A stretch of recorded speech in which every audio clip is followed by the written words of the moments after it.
एक चिड़िया थी जो रोज दाना चुगने के लिए अपने बच्चों को घोंसले में छोड़कर दूर जंगलों के पार बस्तियों में जाया करती थी।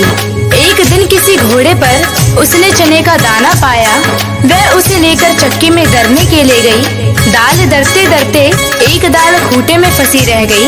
एक ही दाल बाहर निकली। चिड़िया ने उसे निकालने की अपनी ओर से बहुत कोशिश की, लेकिन वह सफल नहीं हो सकी। चिड़िया बढ़ई के पास गई और उससे खूंटे में फंसी दाल बाहर निकालने को कहा। बढ़ई कुछ और काम कर रहा था, इसीलिए उसने ध्यान नहीं दिया। चिड़िया ने उससे बहुत मिन्नत की और उससे कहा, बढ़ही बढ़ही खूटा चीरा खूटा में मोर दाल बा, का खाऊं का पीऊं का लेके परदेस जाऊं। बढ़ई ने उसकी एक ना सुनी और उसे दुत्कार कर भगा दिया। फिर वह राजा के पास गई। चिड़िया ने राजा से गुहार लगाई, राजा ऐसे बढ़ई को दंड दो जो मुझ जरूरतमंद की बात नहीं सुनता। राजा राजा बढ़ही डंडो बढ़ही न खूटा चीरे खूटा में मोर दाल बा, का खाऊं का पीऊं का लेके परदेस जाऊं। राजा के पास कहाँ इतनी फुर्सत थी कि नन्ही चिड़िया की बात सब काम छोड़कर सुनता। जब उसने भी विनती पर कोई ध्यान नहीं दिया तो वह रानी के पास गई और रानी से बोली, हे रानी, तुम अन्याय राजा का साथ छोड़ दो। रानी रानी राजा ते जो राजा ना बढ़ही डंडे बढ़ही न खूटा चीरे खूटा में मोर दाल बा, का खाऊं का पीऊं का लेके परदेस जाऊं। रानी भला अपने राजा को क्यों छोड़ने लगी? रानी ने रोती बिलखती चिड़िया की एक ना सुनी और उसकी बात मानने से इनकार कर दिया। फिर गौरैया उड़ी और सांप के बिल के पास जाकर रोने लगी। बिल से निकले सांप से अपनी विनती दोहराई। सरप सरप रानी डसो रानी ना राजा छोड़े, राजा ना बढ़ही डंडे बढ़ही ना खूटा चीरे खूटा में मोर दाल बा, का खाऊं का पीऊं का लेके परदेस जाऊं।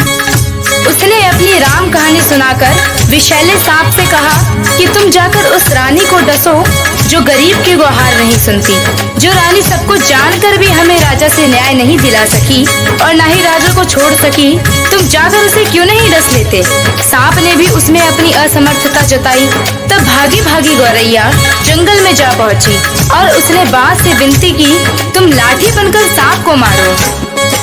लाठी लाठी विषधर पीटो विषधर न रानी डसे रानी न राजा तेजे, राजा न बढ़ही डंडे बढ़ही न खूटा चीरे खूटा में मोर दाल बा, का खाऊं का पीऊं का लेके परदेस जाऊं। बांस की लाठी भी भला उस नन्ही गौरैया के लिए उस सांप से क्यों बैर मोल लेती? उसने भी इनकार किया तो गौरैया गुस्से से भर उठी और उड़कर भर भूजे के यहाँ भभक रही आग के पास जा पहुंची और उसे ललकारा, हे आग, तुम सारे जंगल को जलाकर राख कर दो। जिसमें वह बांस की पेड़ है जिसकी लाठी गरीब और बेसहारा के लिए नहीं उठती, कोई मुझे मेरा हक नहीं दिलाता। आग ने जब सारी बात विस्तार से जाननी चाहिए तो गौरैया ने अपनी राम कहानी उसके आगे भी सुना दी। आग आग जंगल जारो जंगल ना लाठी पटवे लाठी ना विषधर मारे विषधर ना रानी डसे रानी ना राजा तेजे, राजा ना बढ़ही डंडे बढ़ही ना खूटा चीरे खूटा में मोर दाल बा, का खाऊं का पीऊं का लेके परदेस जाऊं। फिर आग ने इतनी छोटी सी बात के लिए गौरैया की बात मानकर बुरे जंगल को जलाना ठीक नहीं समझा और जंगल को जलाने से इनकार कर दिया। तो गौरैया बहुत दुखी हुई, लेकिन निराश नहीं। वह सागर के पास पहुंची और उसे अपनी पूरी बात सुनाकर आरजू की, सागर सागर आग बुझाओ आग ना जंगल जा रे जंगल ना लाठी पटवे लाठी ना विषधर मारे विषधर ना रानी डसे रानी ना राजा तेज, राजा ना बढ़ही डंडे चीरे खूटा में मोर दाल बा। का खाऊं का पीऊं का लेके परदेस जाऊं। विशाल सागर भला गौरैया की इस गुहार को क्यों सुनता। वह अपनी मस्ती में हंसता हुआ गुजरता रहा और गौरैया उसके किनारे अपना सिर ढूंढती रही। सुबह से शाम होने को आई। गौरैया को जब यहाँ भी न्याय नहीं मिला तो वह हाथी के पास पहुँची। हाथी के पास उसने अभिनय की कि तुम चलकर मुझे न्याय दिलवाओ। उस समुद्र को सोख लो जो मुझ दुखियारी की हंसी उड़ाता है। बलवान होते हुए भी अन्याय के विरुद्ध खड़ा नहीं होता। जानते हो हमारे साथ क्या गुजरी है। और वह गा गा कर पूरी व्यथा कथा हाथी को सुनाने लगी। हाथी हाथी सागर सोखो सागर ना आग बुझावे। आग ना जंगल जा रे जंगल ना लाठी पटवे। लाठी ना विषधर मारे विषधर ना रानी डसे। रानी ना राजा तेजे राजा ना बढ़ही डंडे बढ़ही ना खूटा चीरे खूटा में मोर दाल बा। खाऊं का पीऊं का लेके परदेस जाऊं। हाथी भी गौरैया की बात सुनकर टस से मस नहीं हुआ। उसने भी उसका साथ नहीं दिया और उसकी बातों को हवा में उड़ाता हुआ अपने लंबे लंबे सूप जैसे कान हिलाते मस्ती में आगे निकल गया। अब नन्ही गौरैया का धीरज टूटने लगा। वह थककर चूर हो गई थी।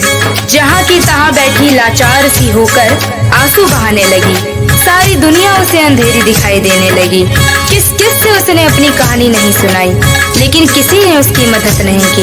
बेसहारा लाचार की करुण पुकार पर कोई ध्यान नहीं देता। तभी उसके पैरों के पास एक नन्ही सी चींटी आकर उसका हाल पूछने लगी। उसने देखा नन्ही नन्ही चींटियों की एक लंबी कतार एक के पीछे एक बहुत ही अनुशासित ढंग से चली आ रही है। उसने ध्यान से देखा उनका अद्भुत संगठन और अथक परिश्रम। वे बड़ी फुर्ती तत्परता और सुनियोजित ढंग से अपना काम मिलजुल कर किए जा रही थी। चींटियों ने आकर उसे घेर लिया और गौरैया से पूरा वृत्तांत सुना। सुनकर सहानुभूति के साथ बोली, बहन, इस दुनिया में रोने गिड़गिड़ाने से काम नहीं चलता और ना ही बैठकर आंसू बहाने से कुछ होता है। हिम्मत हार कर बैठना तो कायरता है। चलो चलो हमारे साथ, हम न्याय दिलाएंगे, कोई रास्ता निकालेंगे। चलते चलते चिड़िया यह सोचती रही कि भला ये नन्ही नन्ही चींटियां मेरी क्या मदद करेंगी, जबकि बड़ों बड़ों ने मुझसे मुंह मोड़ लिया और मेरे किसी काम ना आए। खैर चलो देखते हैं, कोई तो मेरी मदद के लिए आगे आया है। चींटी बहना हमारा साथ देने चली है तो उसकी फौज भी तो है उसके पीछे। फिर घबराना क्या, देखते हैं क्या होता है। गौरैया सोचती चली जा रही थी। तभी चींटियों ने उससे कहा कि तुम किसी पास के डाल पर थोड़ी देर बैठ जाओ और देखो मैं क्या करती हूँ। कैसे पहाड़ जैसा हाथी मेरे इशारे पर नाचने लगता है और तुम्हारे काम के लिए दौड़ा दौड़ा समुद्र के पास जाता है। हिम्मत हारने से कुछ नहीं होता, मिलजुल कर जुगत लगाने से ही समस्याओं के समाधान का रास्ता निकलता है। गौरैया फिर से पास के पेड़ के डाल पर जा बैठी और चकित होकर चींटियों की असंभव सी लगने वाली बातों को कारगरों से अपनी आंखों के सामने देखती रही। चींटी धीरे धीरे हाथी के पैर से सरककर उसके कान तक जा पहुंची। हाथी अपने सूप जैसे कान हिलाता सूंड से अपने माथे पर फूंक मारता ही रह गया और चींटी उसके कान में घुसकर उसे तंग करने लगी और उसे समझाने लगी, बड़े बड़े बलवान यदि अपने बल अहंकार में चूर होकर दीनहीन छोटों की सहायता ना करें तो उन्हें भी भान होना चाहिए कि काम पड़ने पर छोटे भी यदि अपनी आन बान के लिए अड़ जाए तो बड़ों बड़ों के लिए संकट पैदा कर सकते हैं। अभी तो मैं अकेले आई हूँ, किंतु मेरे पीछे असंख्य चींटियों की लंबी कतार चली आ रही है। कहीं सबने एक साथ चढ़ाई कर दी तो लेने के देने पड़ जाएंगे। अपने प्राण संकट में क्यों डालते हो? मेरी नेक सलाह यही है कि तुम सीधी तरह चलकर गौरैया का काम करो, नहीं तो आगे समझ लो मरता क्या ना करता। हाथी झुंझलाहट और घबराहट में चींटी की बात मानने को लाचार हो गया। वह यह कहते हुए गौरैया के काम के लिए सागर को सोखने को तैयार हो गया।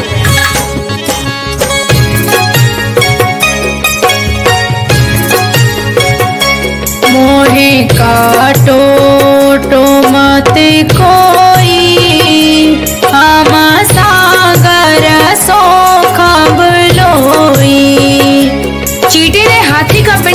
दिया और गौरैया उसे धन्यवाद देते हुए हाथी के पीछे पीछे उड़ती वापस सागर की ओर लौटी।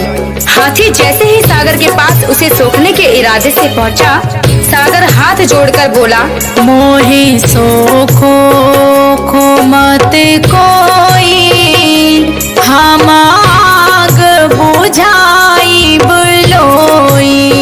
सागर जब अपने तटों की सीमा छोड़कर आग बुझाने के लिए उमड़ा, आग ने थर-थर कांपते हुए गौरैया का काम करने का वचन दिया और कहा, मोहे बुझाओ बुझाओ मत कोई, हम जंगल जा बुलोई। आग जंगल को जलाने के लिए बढ़ी, गौरैया भी साथ में चली आ रही थी। यह जानकर जंगल ने भी वादा किया, मैं लाठी को सांप मारने के लिए तुरंत भेजता हूँ, लेकिन मुझे जलाकर राख मत करो। मोहे जारो आरो मत कोई, हम सारा फमार बुलोई। सांप की क्या मजाल, जो जंगल की बसवारियों में अनगिनत लाठियों की मार से भयभीत ना हो।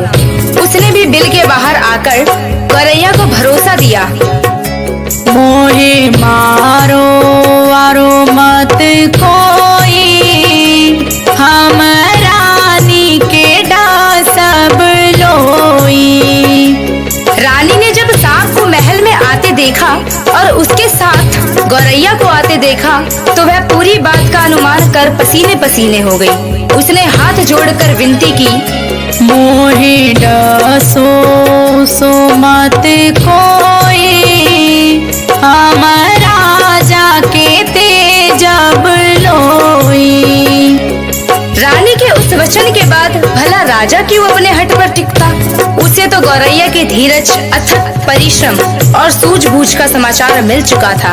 उसने अपनी लापरवाही और अन्याय के लिए क्षमा मांगते हुए फौरन बढ़ई को बुलाने का वचन दिया और कहा, मोहे तेजो जो मत कोई, हम बढ़ई के दंडब लोई। फिर क्या, बढ़ई ने राजा के सामने आकर गौरैया की बात ना मानने का अपराध कबूल किया और थर-थर कांपते हुए राजा से गिड़गिड़ाकर विनती की, मोहे डंडो मत कोई, हम खूंटा के चीरब लोई। गौरैया को और क्या चाहिए था। गौरैया बढ़ई के साथ उस चक्की के खूंटे के पास पहुंची जिसमें चने की दाल फंसी हुई थी।